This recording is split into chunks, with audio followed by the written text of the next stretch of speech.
¿Ya? Bueno, pues muchas gracias por acudir a esta rueda de prensa. Me acompaña José Manuel Benítez, que es el director general de Agricultura y Ganadería, y José Antonio Rodríguez Correa, que es el jefe de Servicio de Sanidad Animal, que es de lo que os queremos hablar hoy, de algo que tiene una gran importancia para Extremadura, como es la sanidad animal.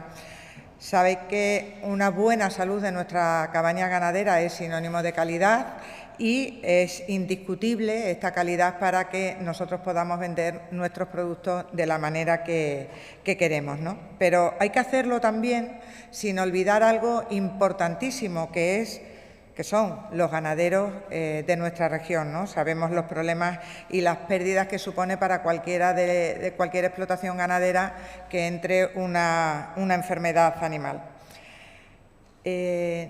Como recordaréis, en este mes de junio pasado nos reunimos en la Mesa de la Tuberculosis porque habíamos conseguido una flexibilización del plan de erradicación de la tuberculosis bovina.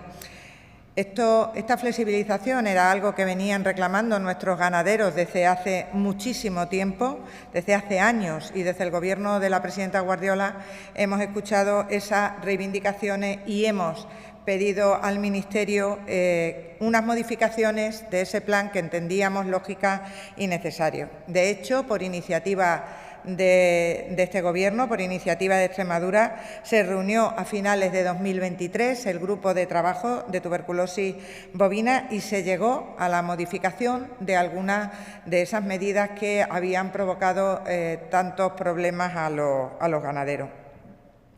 Pero, como adelantamos en aquel momento, se tenía que seguir avanzando en la flexibilización.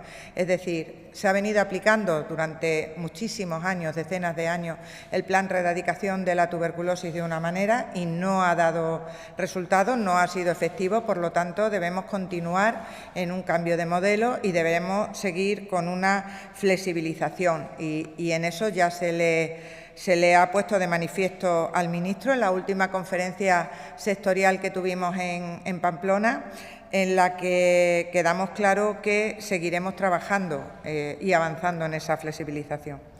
Les recuerdo que uno de los principales cambios que ha decidido aplicar la Junta de Extremadura ya en esta campaña 2024 consiste en que las explotaciones sin tuberculosis como mínimo en los últimos 3 años, las que se conocen como T3H, solo tendrán un saneamiento al año para mantener la calificación sanitaria.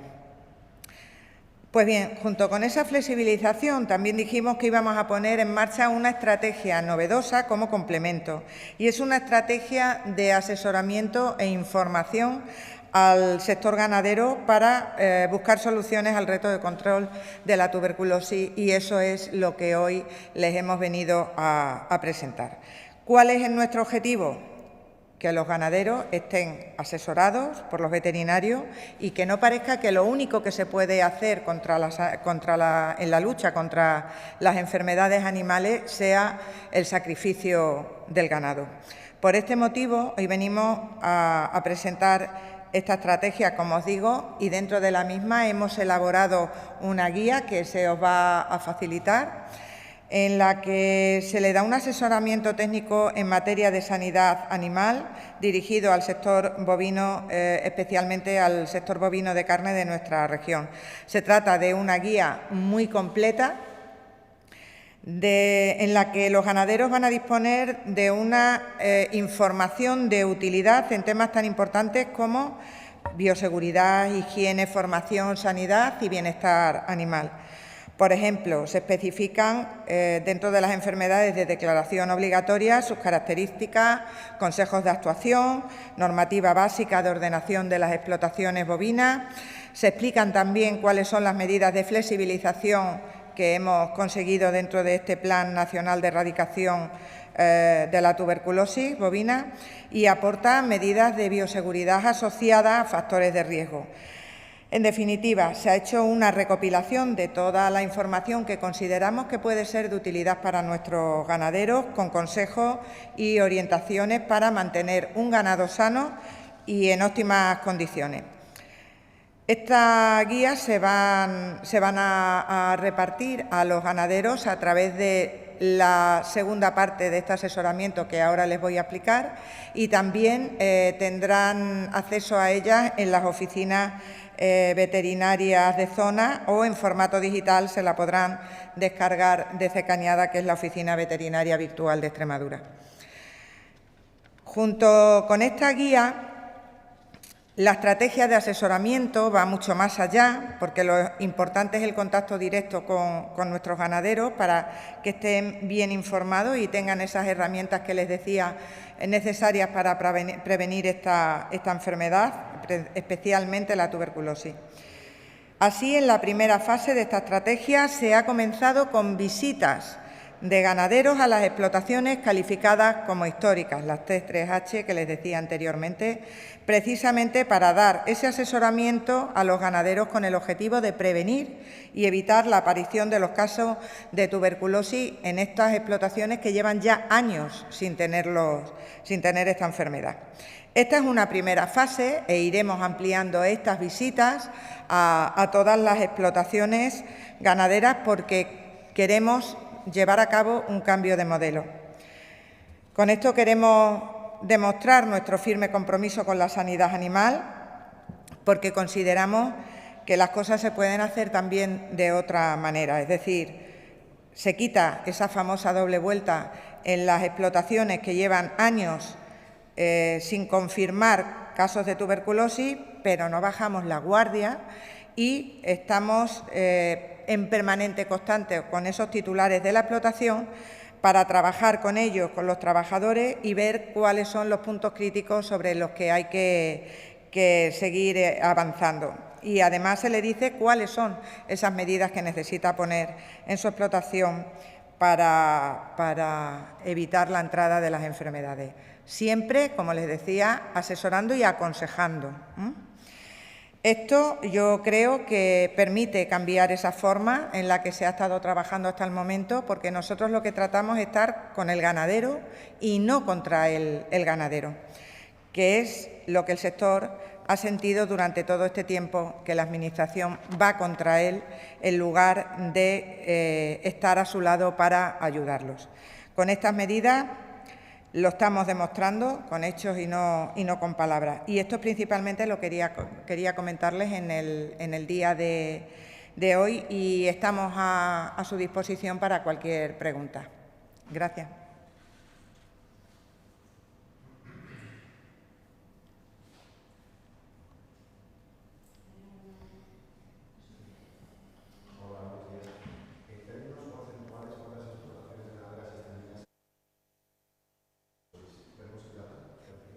¿Tenemos el dato?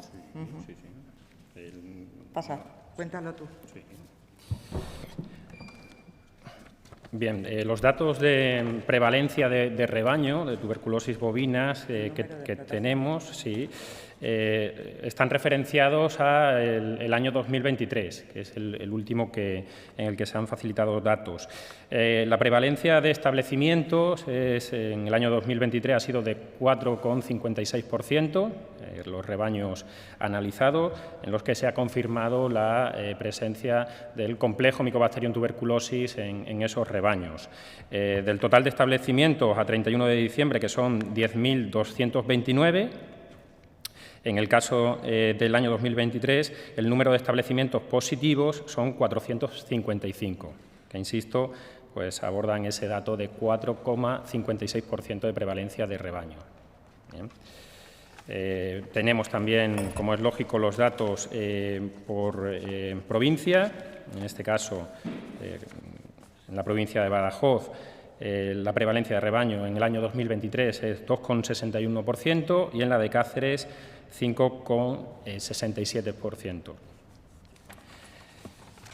Y en este caso, pues, a fecha 30 de junio del 2024, que es un dato que también pues, utilizamos como indicador para facilitar al Ministerio de Agricultura pues, cómo está yendo la campaña del año 2024, pues tenemos que decir que en el año 2024, a 30 de junio, pues la prevalencia acumulada de rebaño pues ya estamos en el 4,03%.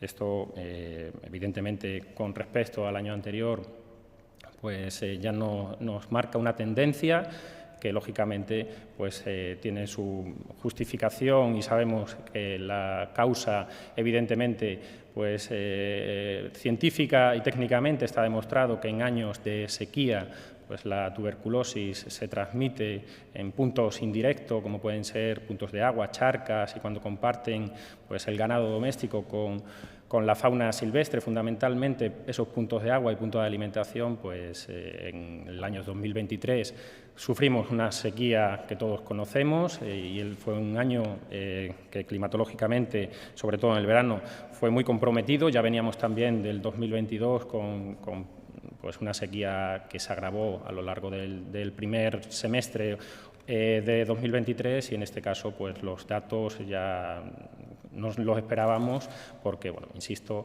es algo recurrente cuando hay periodos estacionales de sequía muy grave, pues esta enfermedad, sobre todo en explotaciones donde el sistema de producción extensivo es el mayoritario, pues se está comportando como ya conocíamos y como nos esperábamos. Aún así, como ha expresado la consejera, sabíamos que teníamos que avanzar en el control de la tuberculosis y esta estrategia creo que es algo novedoso, no se ha hecho nunca y tenemos que hacer cosas diferentes para tener también resultados diferentes.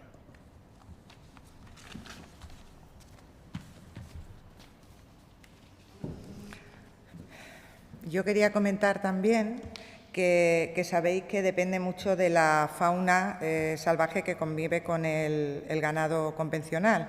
Por eso hay zonas donde efectivamente tenemos muchísima más incidencia por causa de esta fauna salvaje, ¿no? Buenos días. Yo quería preguntarle, con la polémica suscitada entre la aceituna carrasqueña y la manzanilla sevillana, ¿qué opinión le merece al respecto? Y, por otro lado, la Junta de Andalucía ya ha solicitado la IGP de la manzanilla sevillana, lo cual desplazaría a la de nuestra comunidad autónoma. Al haber este conflicto de intereses, ¿pretenden ir por la vía judicial? Muchas gracias. Pues nosotros estamos firmemente convencidos, no porque lo digamos nosotros, sino porque lo dicen los que son científicos que saben de esto, y además así quedaba concluido en el propio proceso judicial que hubo anteriormente, la primera vez que quiso hacerlo la Junta de Andalucía, que la manzanilla sevillana y la carrasqueña son la misma aceituna. Genéticamente es lo mismo. Así se reconoce tanto la que tenemos nosotros como en otras zonas de Andalucía y, por lo tanto, estamos convencidos de ello.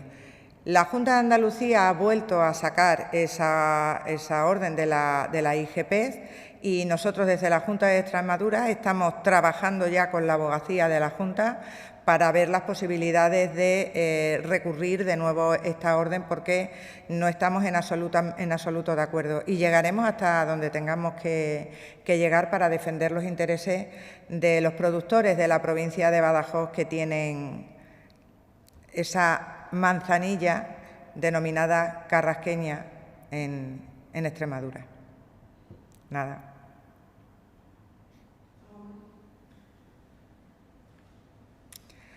¿Tenéis las guías?